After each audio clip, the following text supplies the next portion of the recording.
Great. Good morning, everyone. My name is Dom Fay, for those who I have not met yet. I'm here today for a couple of reasons. I'm going to run one of the electives shortly. I should say first, thank you very much, Joel, for that. That was wonderful. And we are just about to be joined, in fact, we have just been joined now by our keynote speaker. I will move slightly closer to the computer so you can see the floating voice.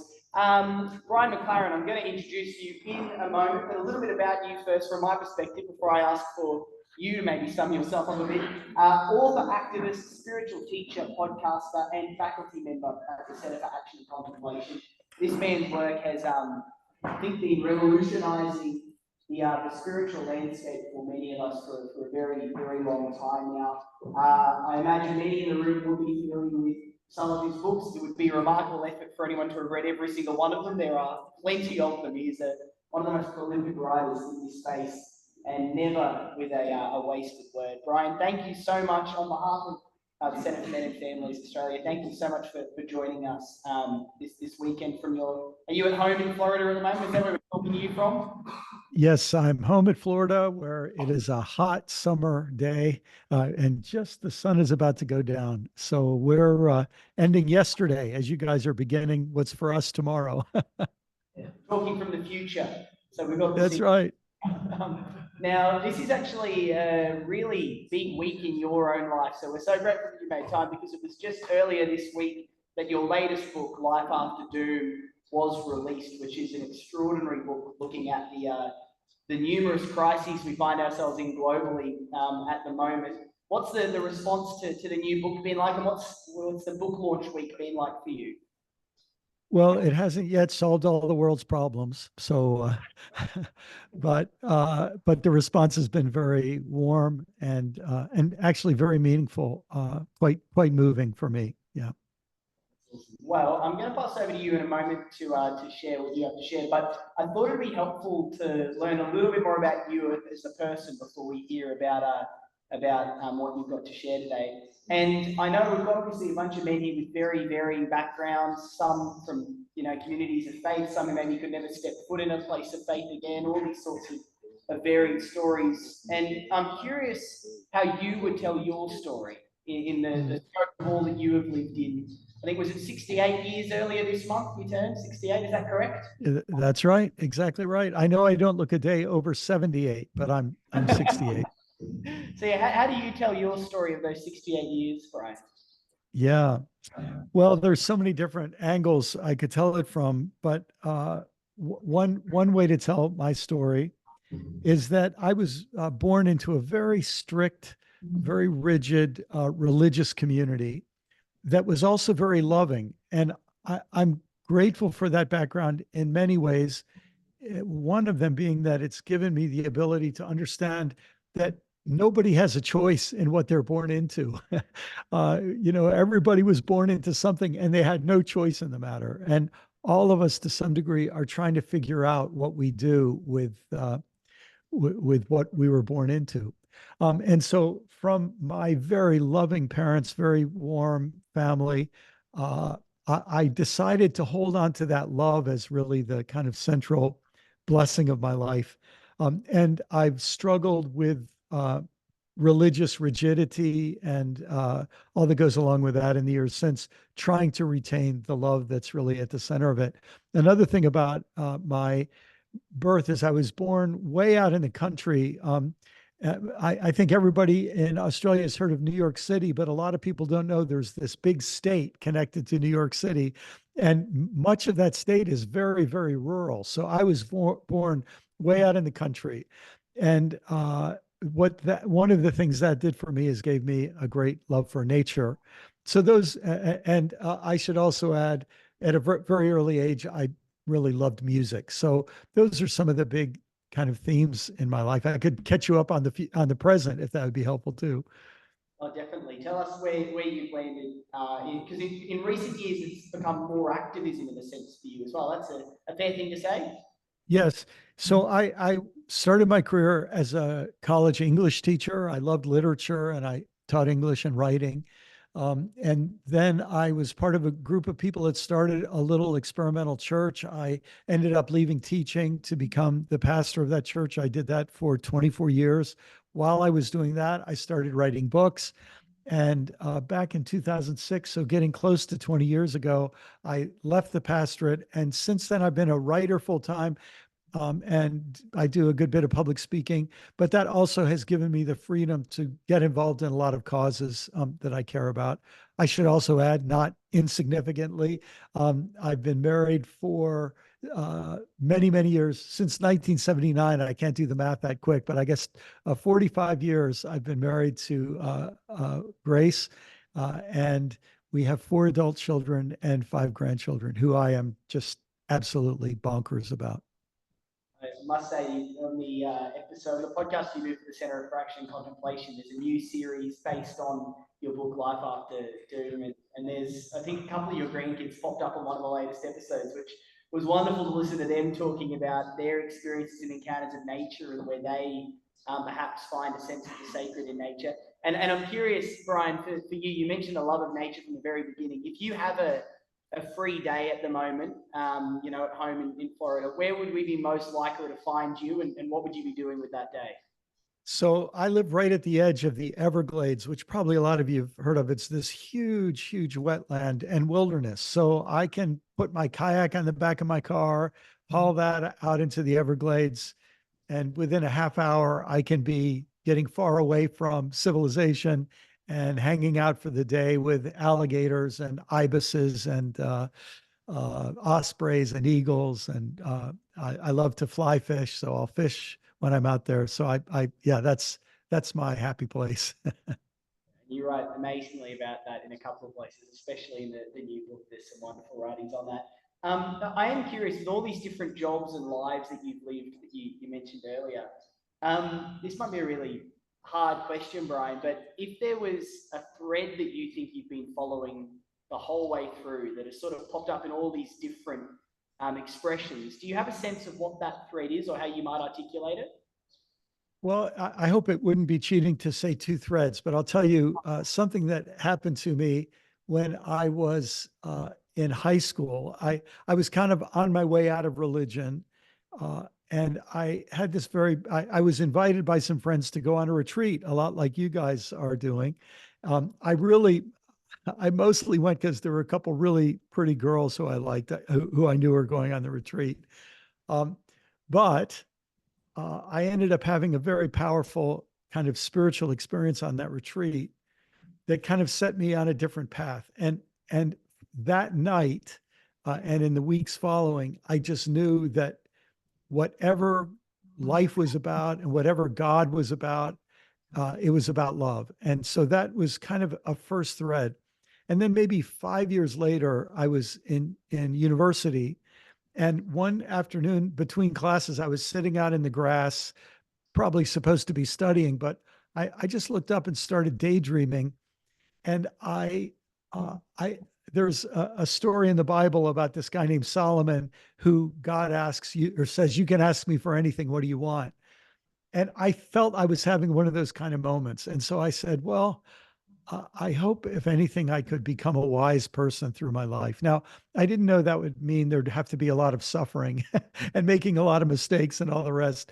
But the aspiration to be a loving person and a wise person has been kind of consistent threads, and the absolute failure to achieve those things, but to keep getting up and moving toward them.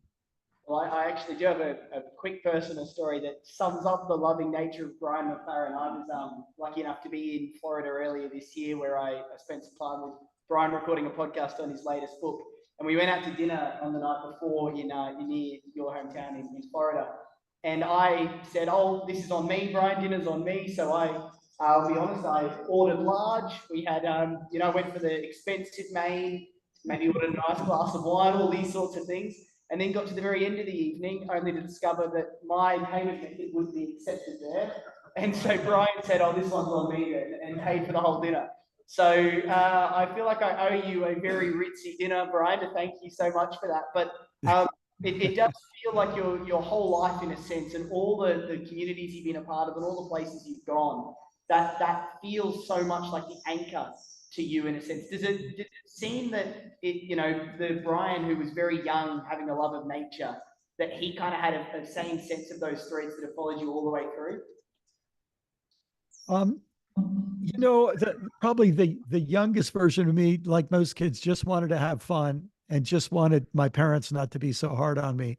But it didn't take too long until those threads, I think, began to kind of weave together. Now, I wanted to ask as well, briefly. Obviously, many people here know Richard Rule's work very well, very pivotal to the Centre for Men and Families. And you have known Richard for a long time and worked with Richard in many contexts. Do you remember the first time you met Richard Rule? Oh, yes, absolutely. What happened was it was about 1999. It might have been 98, but somewhere in there. And a friend had invited me to speak at an event. And he said, Brian, he said, the thing I'm most excited about this event is the guy who's going to speak right before you is a Franciscan friar and Catholic priest. And after he speaks, there's lunch, and then you speak. And I convinced him to stay over for lunch. And I want you to come early enough that you can have lunch with him because I feel like the most important thing about this conference is you guys are going to have lunch together. And so Richard and I ended up sitting together at lunch. And I mean, not through anything he arranged or I arranged, but then other people started inviting us to speak at the same events. And each time we spoke together, we would try to get a meal together, at least one meal, and a deep friendship developed through the years. So much I could say about that, but yes, that's how we met. And I know you have made it to Australia a few times in your journey. You've been to, I don't think you've made it out to Boona, where we are today, about an hour out of Brisbane, but you have been to Brisbane a few times. What's your fondest memory of being in Australia, and maybe any particular memories from Brisbane? Well, I should tell you. I'll say something about Brisbane in a minute. But the first time I went to Australia, it was for a conference, and I arrived, went to the conference. When the conference was over, I had to leave. I got to enjoy none of Australia except what I could get in that conference center. But they had meetings from morning to night. So I mentioned that I love nature. So I would get up before it was light, and it was my only chance. I'd walk along the shore. I would just get out, and I'm a lover of nature, as I said, and I love birds. And what was so just enthralling for me is I didn't know the song of one of the birds. And you all know how, just before dawn, the birds all get out and sing, and you have some really loud ones there.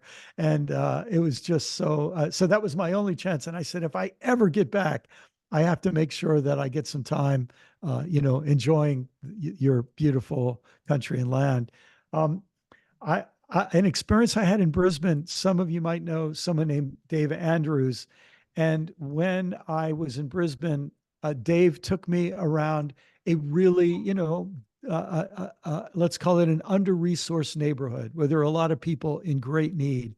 And I got to meet people who were doing wonderful and creative things to help folks in that neighborhood. And I got to sit in the coffee shop with Dave and meet a lot of the folks from the neighborhood. It's a precious memory that I have of being there in Brisbane. Well, it's lovely to have you here with us again today, digitally, at least in one form or another. Thank you. I thought we'd do a quick three or quick four questions, Brian, just a bit more on who you are.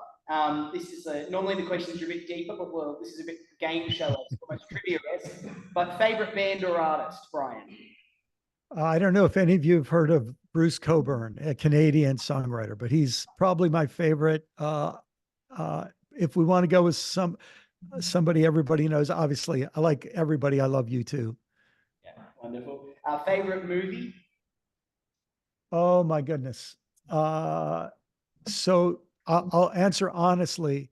I love stupid, funny movies. So I don't know how many of you ever saw UHF with Weird Al Yankovic, one of my all-time favorites, or Tommy Boy, another one of my all-time favorites. I would not have picked that from you, Brian. That's brilliant. Favorite meal? I love Thai food. It's one of my favorites. So, yeah, just about anything Thai. Thai with basil sauce. That'd be way up there for me. Favorite book? Oh my goodness. Oh my goodness. It's very often the last book that I read. But my favorite novel that I've read recently, I read a wonderful novel called The Overstory. Oh my goodness. I love that. And then maybe a little bit about, I guess, what we can expect today and tomorrow. A little bit about maybe setting the scene of what we're going to hear from you. Well, tonight I'm going to talk about what makes up a human being and how human beings change. So that maybe is a good way to say it. Beautiful. Well, Brian, we are again so grateful that you've made time to join us today. It's wonderful. Any day you get to hear from Brian McLaren is a pretty wonderful day in this world, I think. So I will have maybe a round of applause to welcome Brian to start speaking. Thanks. Thanks. Well, that's very kind, Dom. I'm just going to share my screen. Let's see if this works. And if there's a problem, Dom, you'll jump in and let me know. But let me assume you can hear me and you can see the screen. Okay. Did the screen share come through? Yep. Great. So, yeah, I'd like to think with you, gentlemen, about how contemplation changes men. And I'd like to start by, I mentioned that I love fishing. And one of the things I love to do is I love to fly fish. One of the things about fly fishing for trout is that one of the things I love is that trout like to live in beautiful places with clear water, usually high up in the mountains. And often when I am out fishing and standing in a river, I just love to look down at the rocks. And as I look down, I realized that little red rock there probably broke off a mountain, 100 miles away. And it was a big boulder. And over the years, it rolled down the river. And now it might be just this little rock. And that other rock there might have come out of a volcano 75 miles away, and it blew out of the volcano, ended up in this river, has rolled down, and now it's this rounded black rock. And every rock seems to tell a story.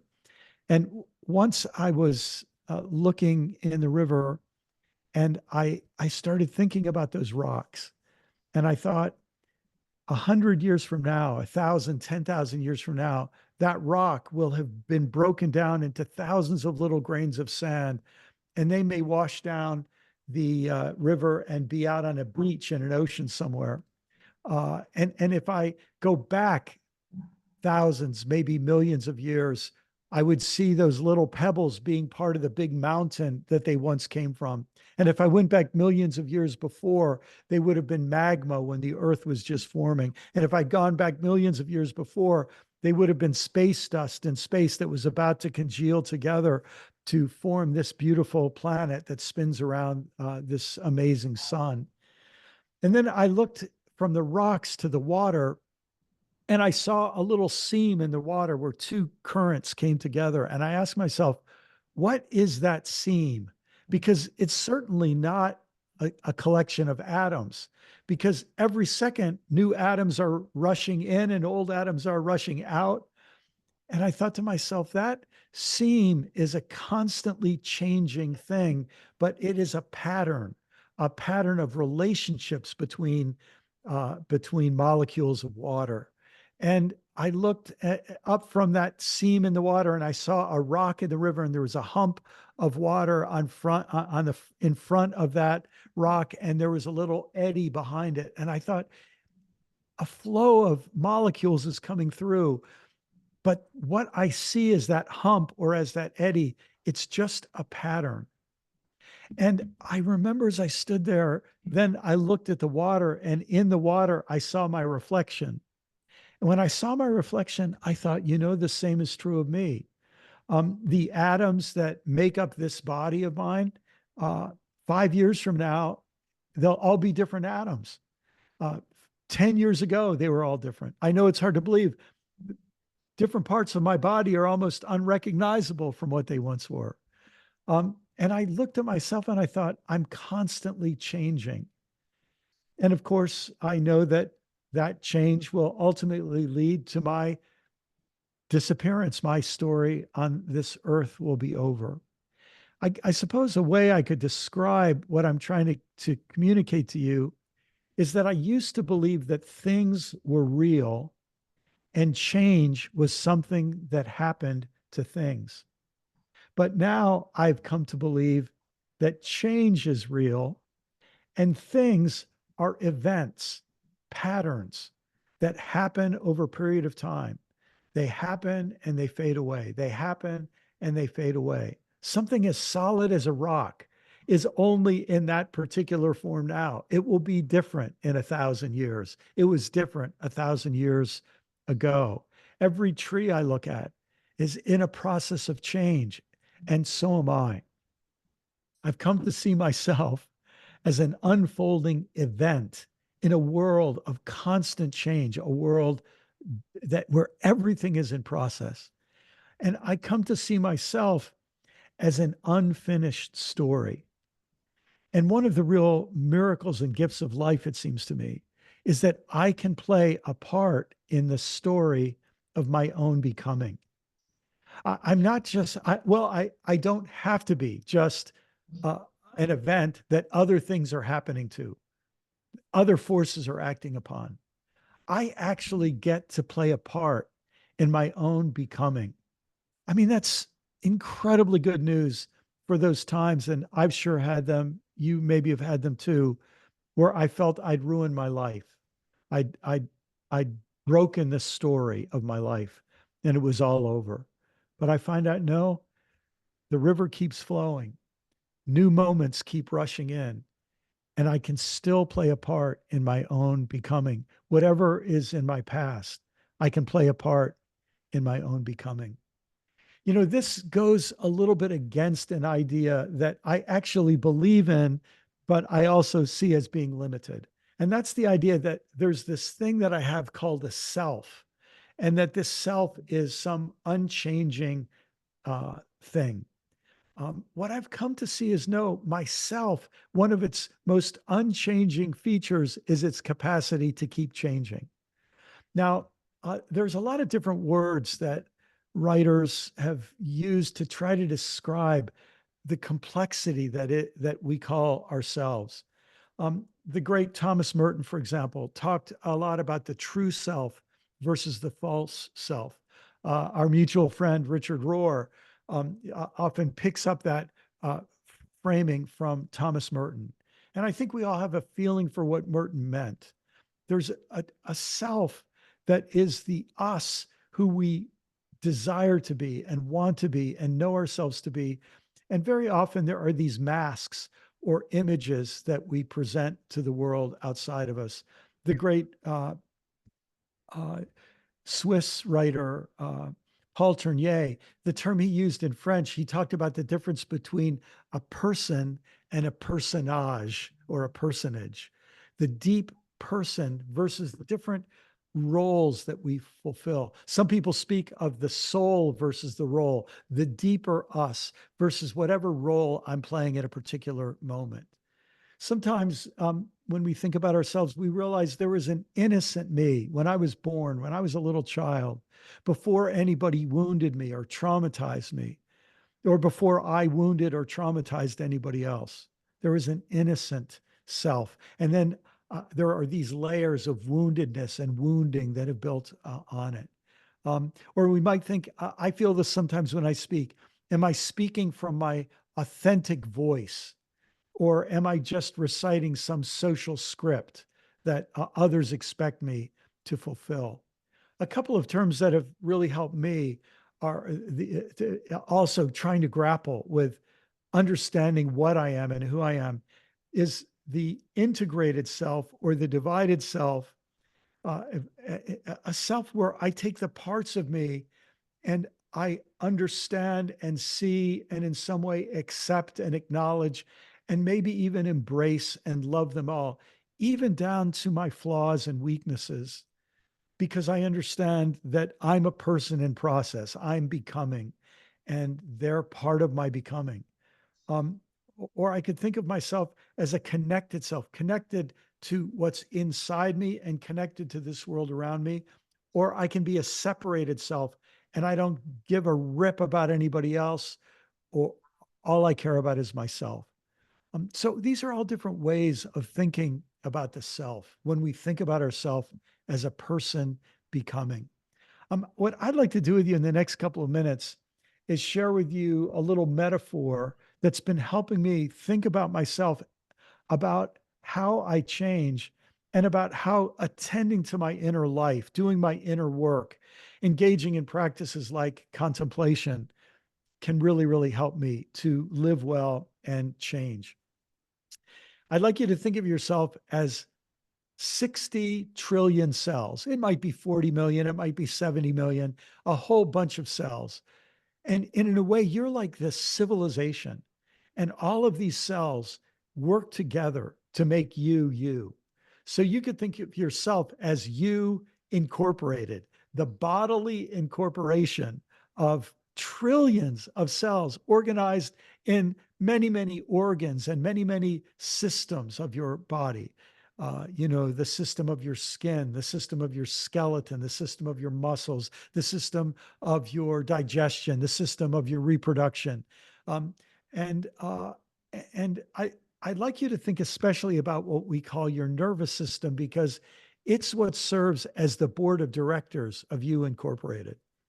Now, um, I'd like to invite you to just, you can play with this, you can see if it helps you, a way to think about how you came to be.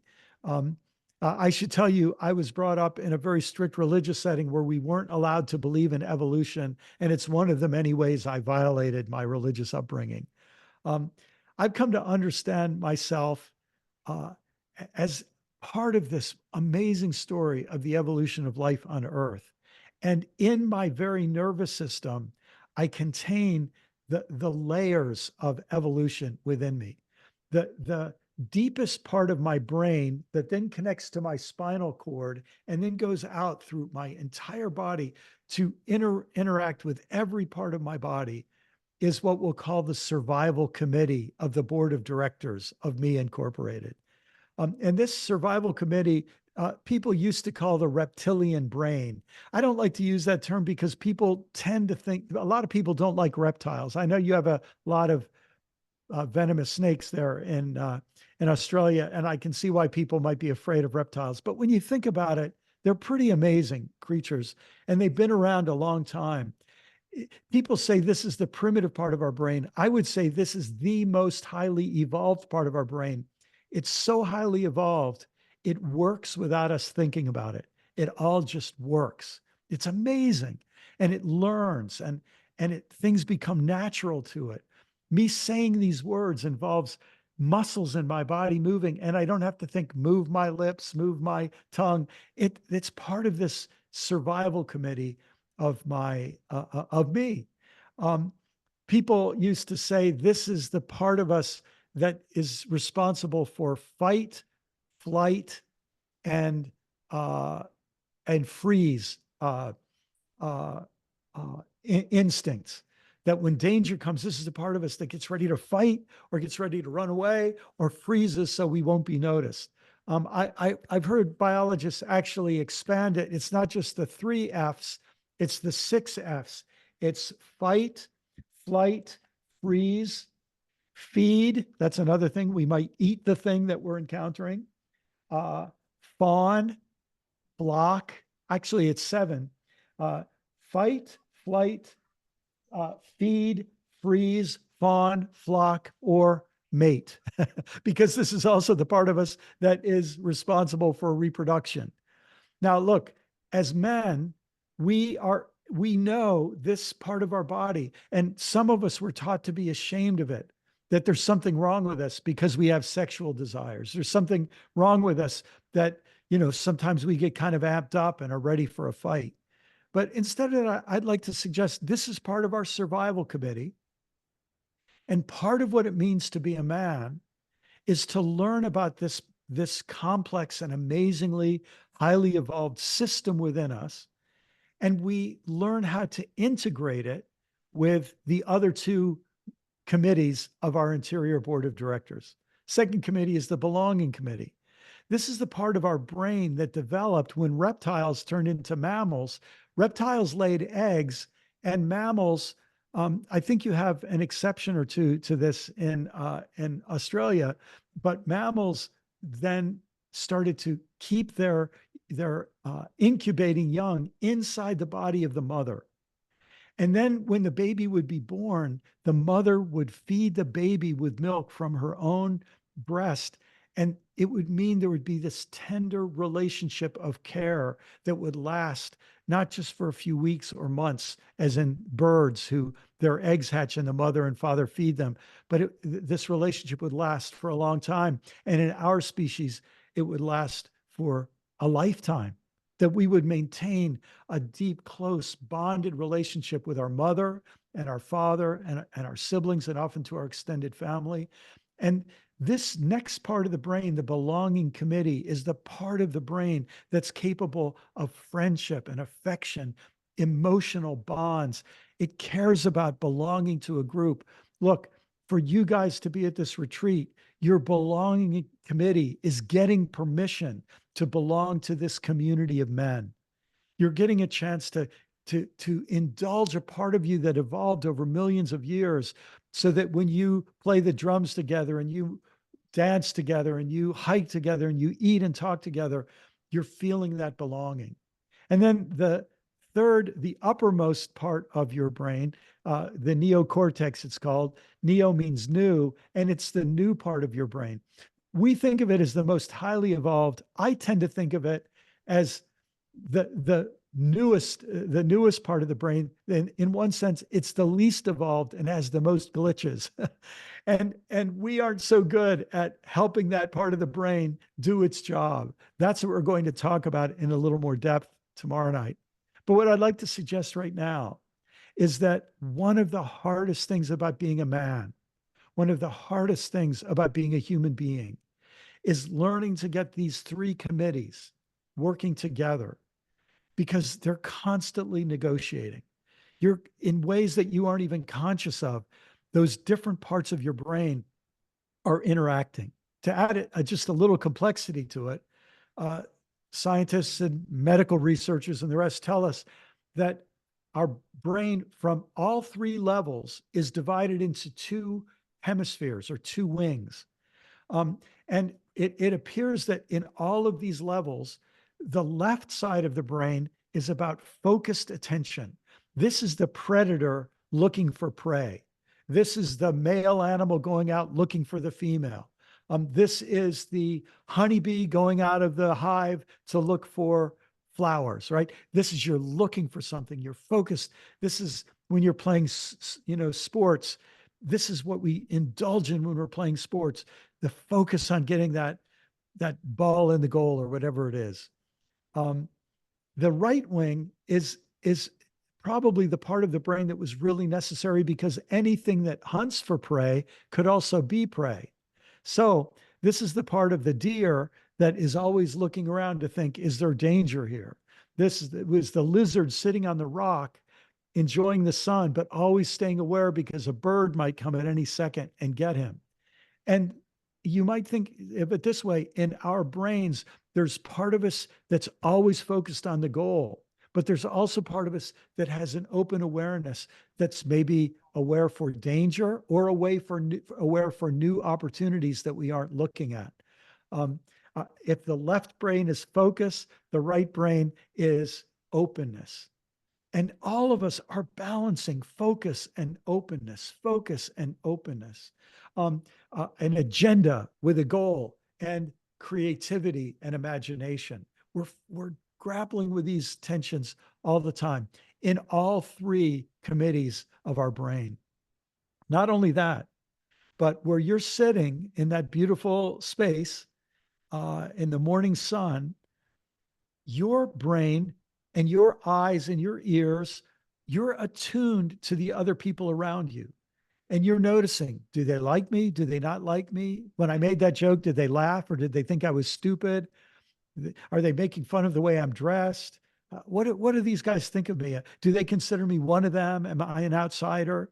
And these are all the activities that are happening, especially with that belonging module of your brain when you're with other people.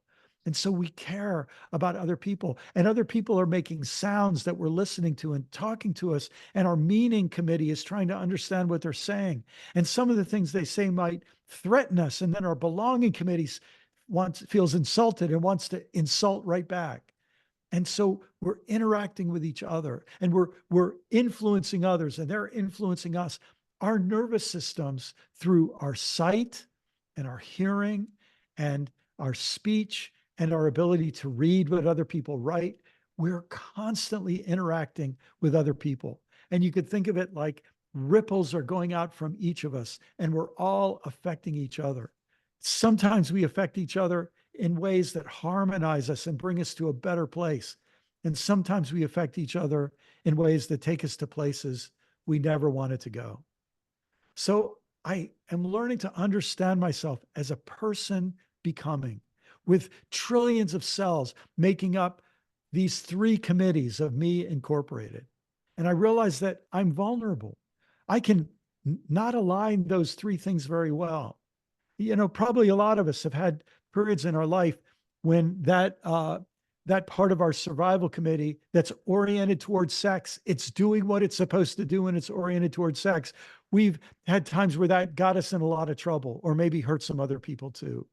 Um, that part of our belonging committee that wants to be accepted. Sometimes we were so interested in being accepted and impressing people. That committee got out of control and got us into a lot of trouble, or maybe hurt some other people. And sometimes that meaning committee interpreted the wrong meaning, and we hurt other people because of ways that we didn't understand what was really going on. So I'm vulnerable to making mistakes. I'm vulnerable to being divided. I'm vulnerable to not managing my committee, but I'm unfinished. And each day I can learn a little bit more how to help this me who is becoming to become a better man, a better human being. I can change by the grace of God and with cooperation with the Spirit. And I am contagious. The changes, for better or worse, that happen to me can actually influence and spread to other people.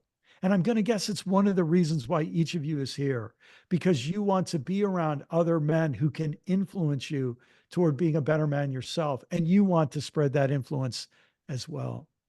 And when people talk about contemplation, about trying to withdraw into periods of silence and solitude, maybe it starts to make sense now.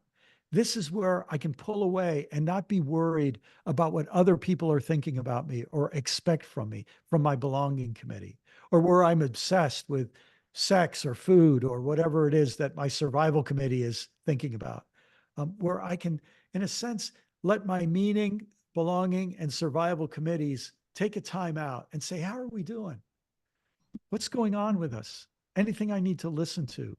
And we can, in that way, become curators of our own becoming and take seriously our own becoming in cooperation with others, and in that flow, that river of the creative spirit, the spirit of love, the spirit of God, the spirit of growth and aliveness. And in that way, I can more deeply come to terms with this wonderful opportunity I have for a limited amount of time, that I can become all I can become in this gift that I've been given. Um, I hope in the coming minutes we can enjoy just a few moments of silent contemplation. And I'd like to invite us to go into a period of about 5 minutes of silence. And all I want you to do is to begin with these three simple words: I am becoming. And if your mind wanders and you think, I'm becoming, oh my goodness, my car isn't running right. I got to get that thing fixed. And they hold it. I'm supposed to be concentrating on I'm becoming here. And you can come back to I am becoming. And if after you begin to settle into that, if after a couple of minutes you begin to sort of feel, I'm actually realizing that I am becoming, I invite you to just rest in that and listen. and see if anything comes up. If you just feel silence and peace, that's great. If something comes that feels like it's asking for your attention, that's great too. All of those things are good things that help us when we withdraw into this beautiful little private place we have called our body, and we can let the committees come to rest, and we can sink and settle and rest into our own becoming. So we'll take about 5 minutes now, and in about 5 minutes, I will invite us back, and we'll have a time for discussion. Let's begin. You can just get comfortable in your seat. Maybe take a couple of deep breaths. For a lot of people, it helps to get their feet flat on the ground and to just maybe shake and relax a little bit. And once you sink into a comfortable place, you can just focus on those words, I am becoming. And let's see where these 5 minutes in silence together take us.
Well, brothers,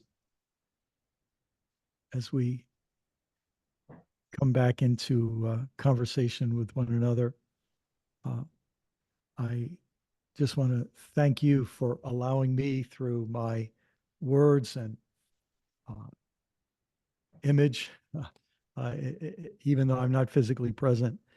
Thanks for letting me let my little ripples come out from me and affect you. And now I invite you to kind of now respond to me, and we'll have an opportunity for some good conversation. Anything you would like to ask about would be just great. And I will stop sharing now. I'll put the screen back up in a minute, but look forward to being in conversation with you. Has anyone got a question for Brian? As part of our work, we talk about speaking from the heart.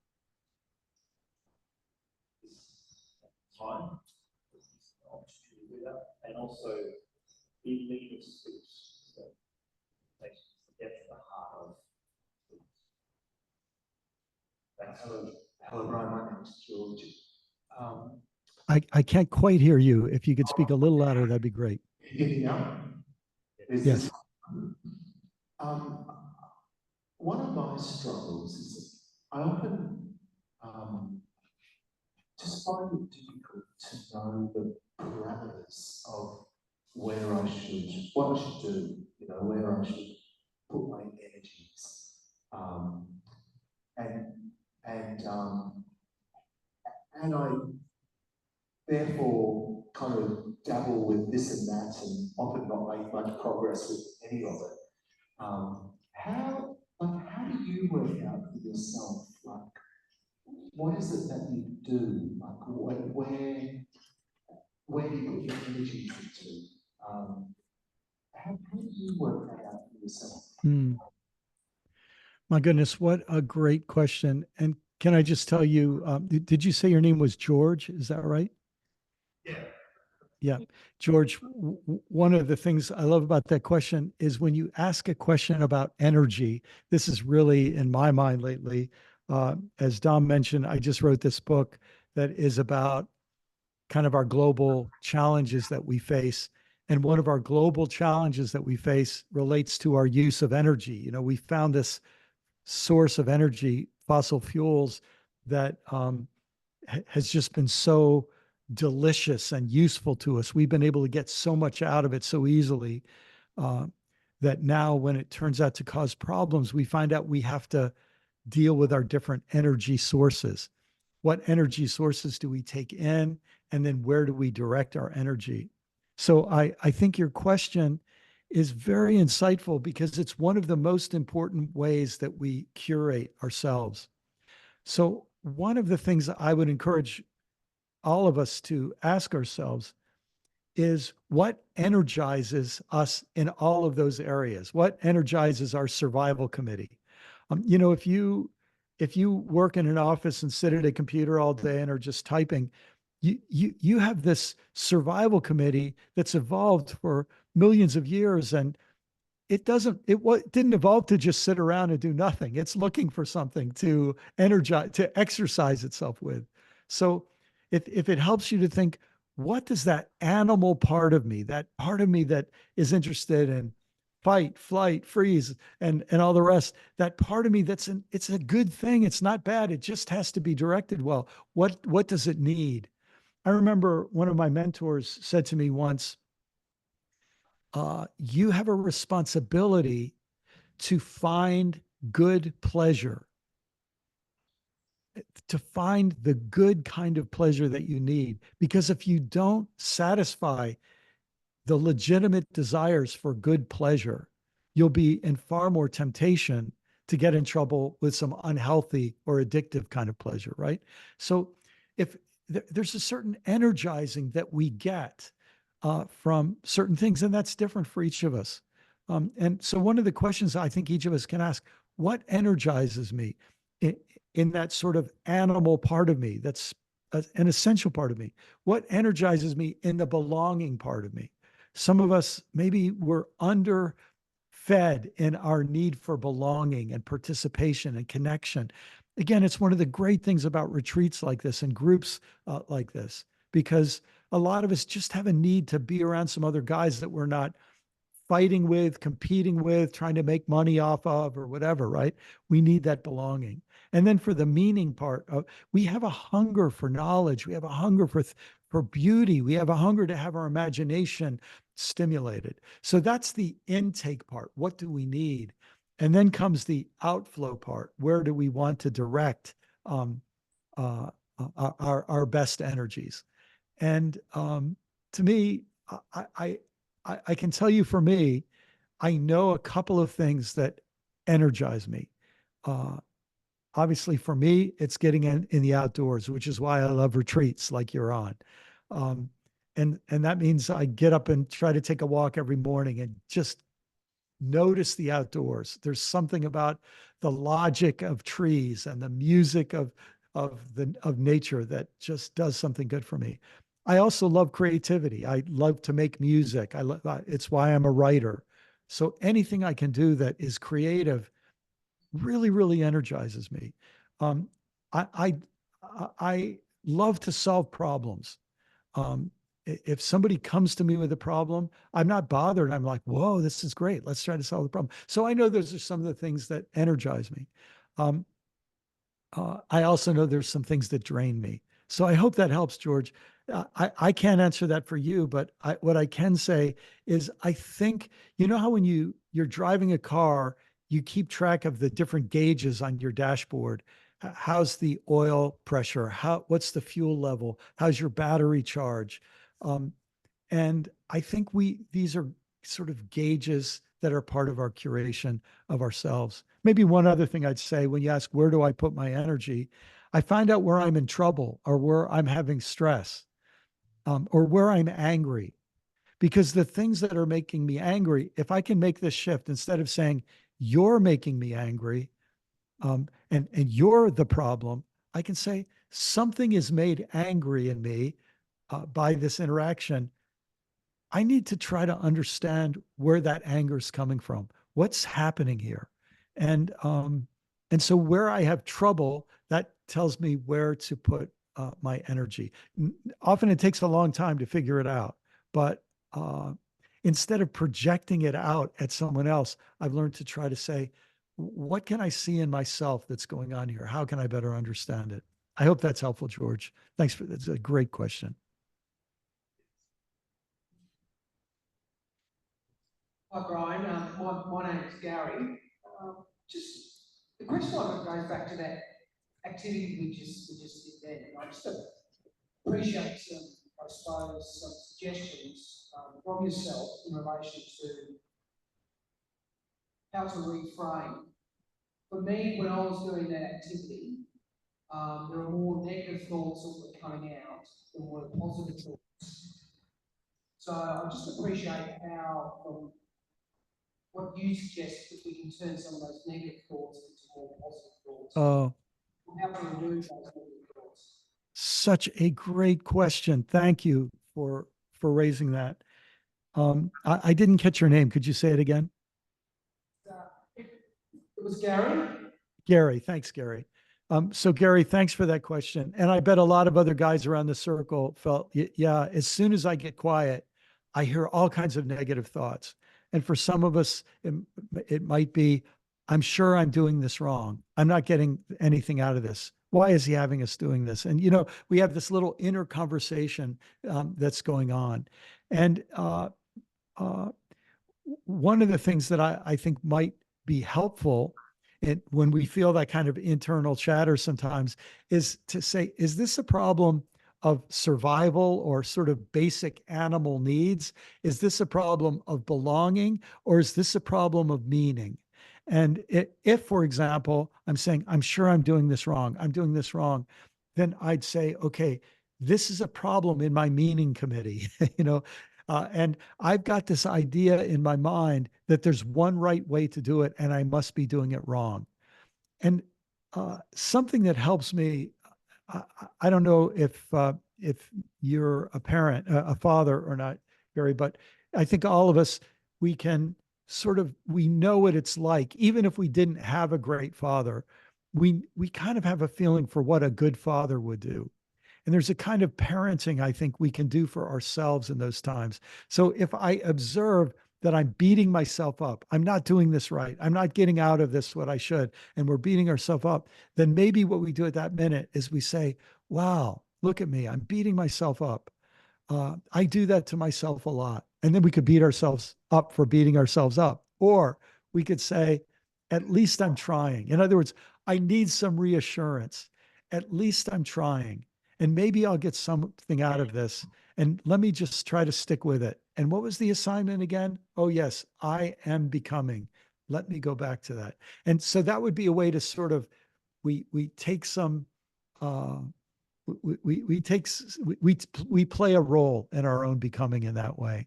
Um, Very often, though, when I have those things going on, I can't figure it out myself. And that's when you got to, it can help to go to a trusted friend and say, hey, can I get your feedback on something? Hey, could you help me out with something? When I got quiet, here's the conversation I had in my mind. Could you help me figure out what's going on? Now, look, if you're a good friend at that moment and somebody asks you that, it's probably not best to tell them what to do. It's best to ask them questions because they're trying to figure out their own thoughts. And sometimes it's your advice that helps, but often it's your listening that draws them out to keep talking. And then they begin to untangle their thoughts when they get enough of them out of their own head.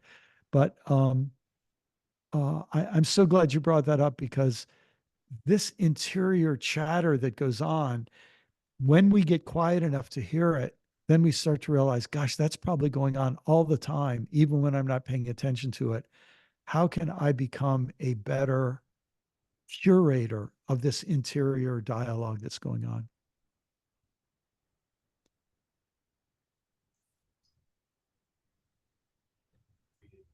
Speech. My name is Chris. Really interested in your internal board of governance, board of directors. What that looks like with your various. I'm sorry, I'm just about hearing you, but if you could just up the volume a bit, that would help. I'll start again. My name's Thanks. and I'm interested in the concept of your board of directors or internal governance, Yes. how you interact with your committees and the accountability structures you put in place. Yeah, what sort of reporting those committees do back to your board, and who's on your board? That's a great question. So let me say that one of the most important choices we make is who we decide to encircle ourselves with, whose company we decide to put ourselves with, and what level of openness and trust and vulnerability we decide to express to those friends. And I think uh, this is a very rich and beautiful thing that we can do, to go to some friends and say, I have a problem. I need some help. To go to some friends and say, uh, I'm struggling right now. I just wanted you to know, to create a sort of an opening of vulnerability to ask for help. th- th- I think the word in different circles, the word accountability, uh, I think sometimes can backfire on us, because I think what we basically say is, what I want you to do is be my police officers and make sure I don't get in trouble. And there might be times we really need people to do that, Um, but ultimately, I think what we want to ask people to do is not to control us, but to help us learn, to support us in our desire to learn, to have self-control, to develop those inner strengths ourselves. um, in my life, I've been blessed through my life. I started early where I had a couple of mentors who really picked me. I didn't go pick them; they picked me. And and by the way, for those of us who are older, if you see a younger man with gifts and capacity and you believe in this person, you want to help this person, it can be wonderful to just say, hey, if you'd be interested, love to get together with you, find out how I can be of encouragement to you. And that's what I had some older men do for me through the years. Very often, at first, they were just a few years older than me, but very often I found through my life they were about 20 years older than me. They were far enough ahead that I think they could see what was going on with me. And now I'm in an age where most of those mentors have passed away. And what has benefited me so much now is having peers through the years who I would forge relationships with, and we would establish a connection of honesty. And I think the real key to that is that we find ways to take vulnerable risk with people we trust. You can't do this with just anybody, but a vulnerable risk with people we trust where something new is established. I just had this happen like about less than 24 hours ago. I was in an airport. A friend and I had gone to the airport together. We were at an event together, and we were about to go our separate ways, but we had breakfast together in the airport. And he asked me a question, and I remember thinking I could either be very vulnerable with him and share something that's quite personal that's in response to his question, or I could sort of keep it on a surface level. And I just felt that I should take a risk. And I was very, very vulnerable with him about something. And I never would have guessed that he was in exactly the same situation. And we both walked away feeling like a deeper level of friendship had happened. There's a way that I think we let people know that we have, that we're open for friendship, I guess is the way I would say it on those deeper levels. I hope that helps. That might be, do we have more time or should we move to the group question now? Brian, I'm from the South as well.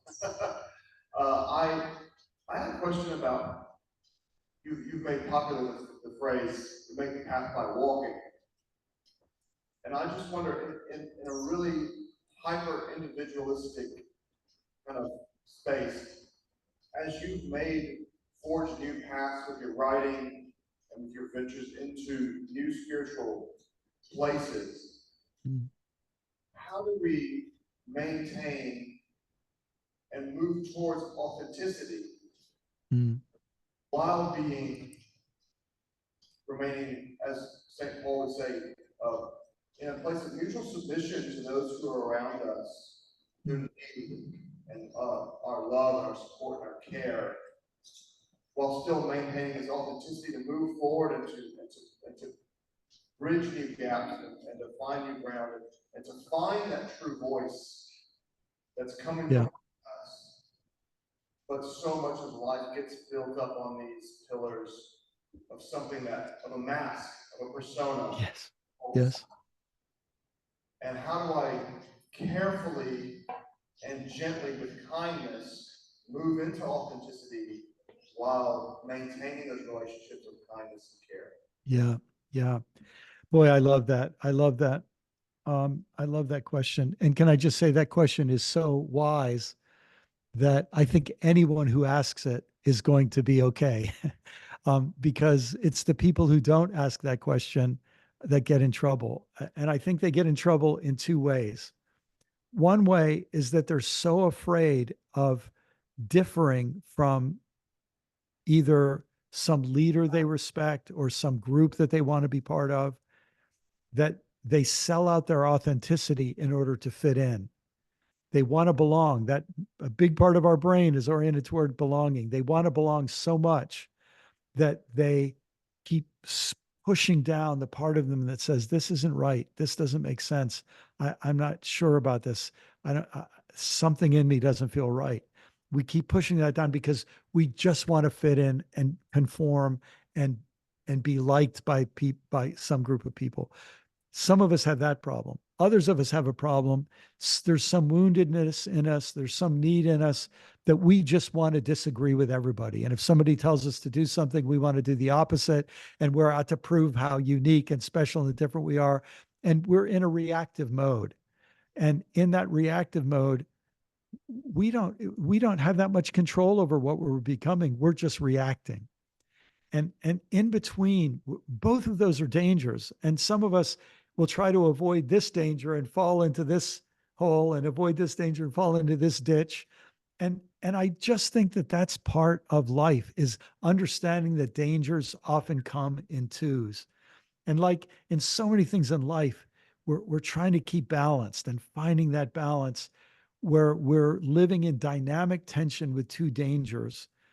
And I think one of the things and I'm sure I failed in that balance many, many times, but I think one of the things that helps us is the habit of being able to withdraw into the deepest part of us and really listen and really be quiet.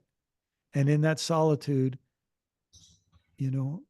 see what arises. And then again, having a couple of those friends who we can go with and say, do you think I'm just being reactive here? Or do you think I'm, does it feel authentic what I'm trying to do right now? And having a few friends that we develop just such ease in influencing each other based on our mutual trust. I think that helps us. But I just could feel in your question, you're aware of the danger on both sides. And I don't have any solution to avoiding that danger. I could do a great job of avoiding this danger and constantly fall on the other side. So I think that's one of those I think we just live with. And that image you started with, we make the road by walking.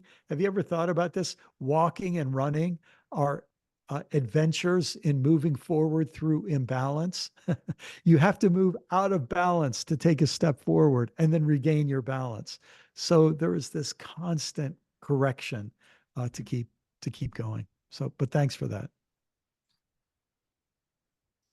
Thanks so much, Brian, and thanks for those questions. If you had a question that you didn't get to answer or get to ask today, we have another time later on this weekend that we will have some more time for questions with Brian. But I'm going to hand over to him to finish off. Brian, is there any last things that you'd like to say? Well, I just wanted to say that if you get time, if you're going into small groups and you get some time to talk, I think you might not need any cues to get things going, because the important thing is that you listen to one another with such respect that everyone feels free to speak from their heart. But you might, these cues might get you going. Here's how I'm feeling after this message and that time of silence. Here's what I find most relevant to my life right now. Here's something I'd like to think more about later, or talk more about later, or maybe get a journal and do some writing about later. But those could be some cue questions to get you guys talking to each other and listening to each other, which will help draw each other out, because all of our board of governors or board of directors, they're all interconnected, and we can be great assets to each other. So thanks, brothers. I'm honored to have this time with you.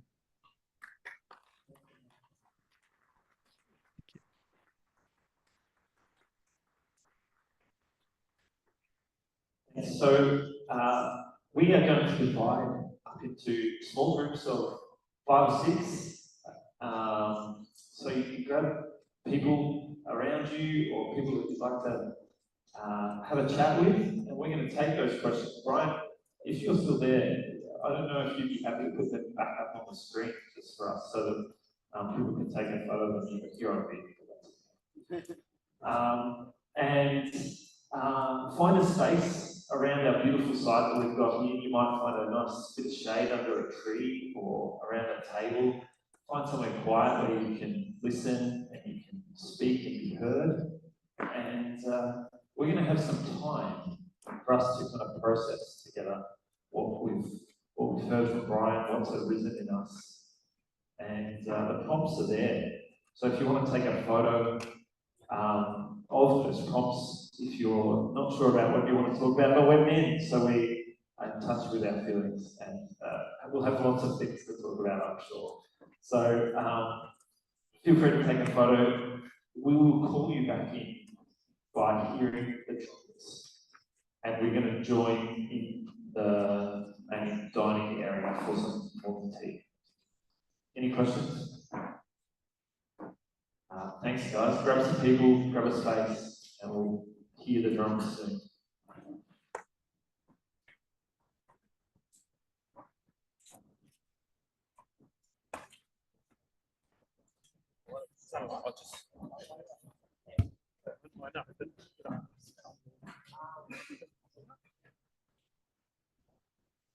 Willie's running with outwards. Just say a quick word. If you want to, I just can't take it. I can turn the volume down on the telly there, so it's not. So. Yeah, because it doesn't do this. It's not a public conversation.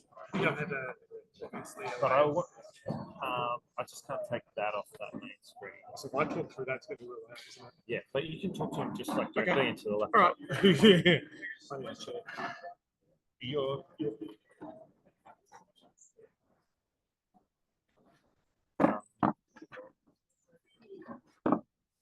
he'll see you there. I don't know if you can see me, Brian. I can't hear you, so I'm possibly not. May have gone out for a moment. Yeah, you might have got it. Doesn't matter. I was just going to say hello. It's still recording at the moment. I'll I stop might it. pause the recording. Stop it.